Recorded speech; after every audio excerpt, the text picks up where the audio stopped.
Nesse exercício, vamos fazer um passo a passo que permite fixar os conceitos relacionados com números IPs e uso de máscaras. O exercício apresenta 3 departamentos com demandas diferentes para a quantidade de computadores que precisam ser alocadas nas subredes. Cada departamento será uma subrede de uma rede 10.0.0.0/23. Os departamentos possuem 128, 95 e 70 computadores, respectivamente.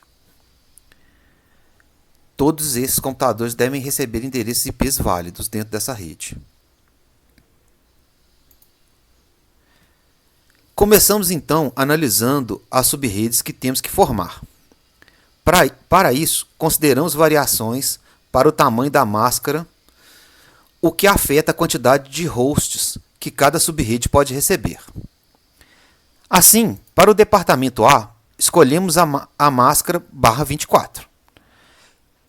Com essa máscara, conseguimos alocar na subrede 154 hosts, ou seja, a gente tem 32 bits, retira os 24 bits que representam a rede, né, que são que é o que a máscara quer dizer. Com isso, a gente tem 2 elevado a 8 endereços possíveis.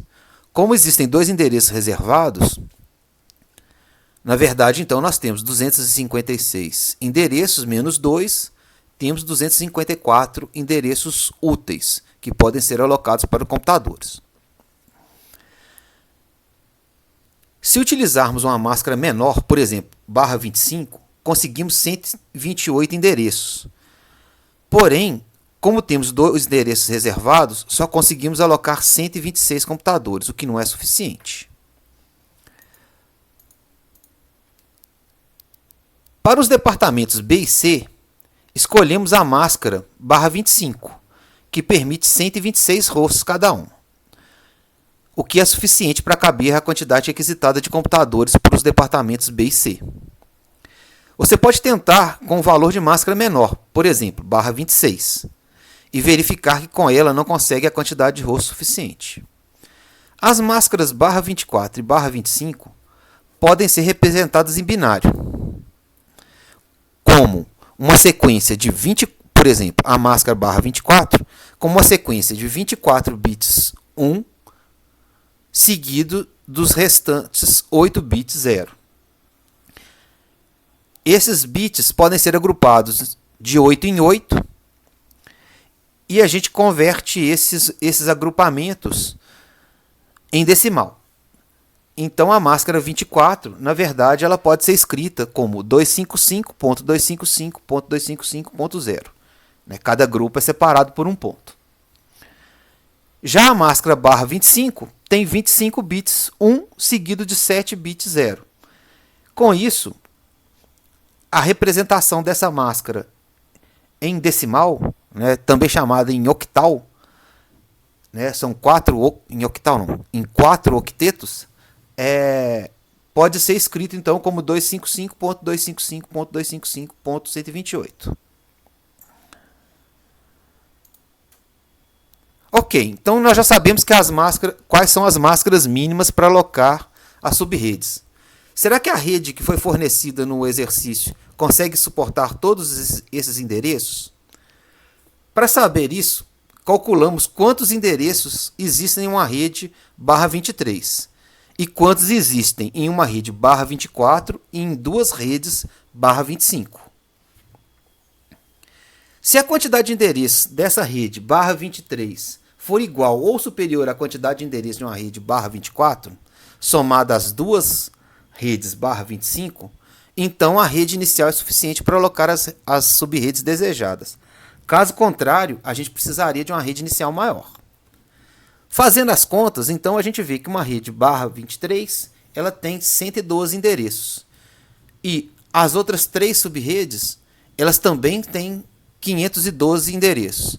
Assim, como a quantidade de endereços é igual, a gente consegue fazer a alocação. Portanto, a gente já tem a primeira parte da nossa resposta. Como a rede inicial suporta as subredes definidas pelas máscaras que a gente escolheu, nós já podemos anotar na tabela de respostas as máscaras encontradas. Vamos agora obter o endereço de rede e o endereço de broadcast. A gente utiliza o bit 23 para segmentar o conjunto de endereço em duas partes. Uma parte para ser usada pela rede do departamento A, que a máscara é barra 24, e a outra parte vai ser dividida entre os outros dois departamentos. Assim, se fixamos o bit 23, por exemplo, como 0 para o departamento A, o bit 23 igual a 1 é usado pelas outras duas subredes. Dividimos de novo esse conjunto utilizando o bit 24. Então, o bit 24 igual a 0 designa uma rede barra 25 para um dos departamentos. E o bit 24 igual a 1 é utilizado para o outro departamento. Vemos então que a gente tem 4 possibilidades para a nossa alocação. Vamos considerar que a gente selecionou o bit 23 igual a 0 para o departamento A. Então a gente escreveu a máscara, representamos o endereço que a gente teve da rede inicial, que é o 10.0.0.0. A gente escreveu ele em binário e o bit 23 a gente selecionou como 0. Para a gente saber qual é o endereço de rede, a gente preenche os demais bits, né, que são os bits de 24 a 32 com 0. Assim a gente tem o endereço de rede. No endereço de broadcast, os bits de 24 a 32 recebem o valor 1. Convertendo esses dois endereços, considerando grupos de 8 em 8 bits, para a representação decimal, a gente tem então que a rede do departamento A será 10.0.0.0 e o endereço de broadcast será 10.0.0.255.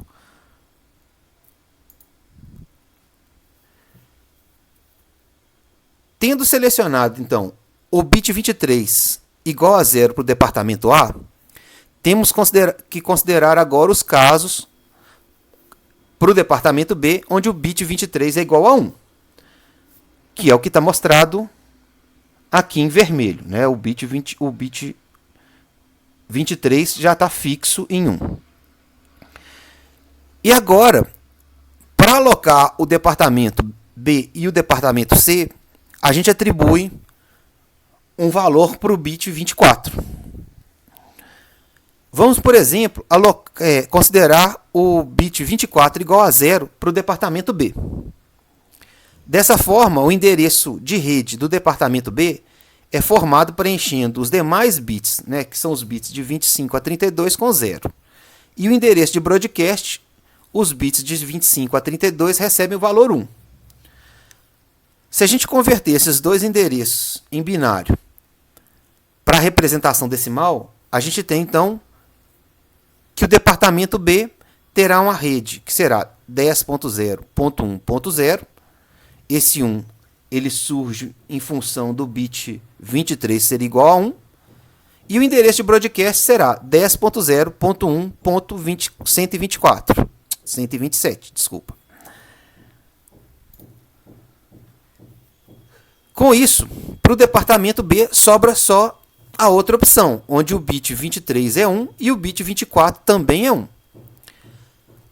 Assim, convertendo a representação binária em decimal, a gente tem que a resposta seria que a rede para o departamento C é o 10.0.1.128 e o broadcast é 10.0.1.255. Transcrevendo essa resposta para a nossa tabela, a gente tem então uma das 4 possíveis respostas para o exercício.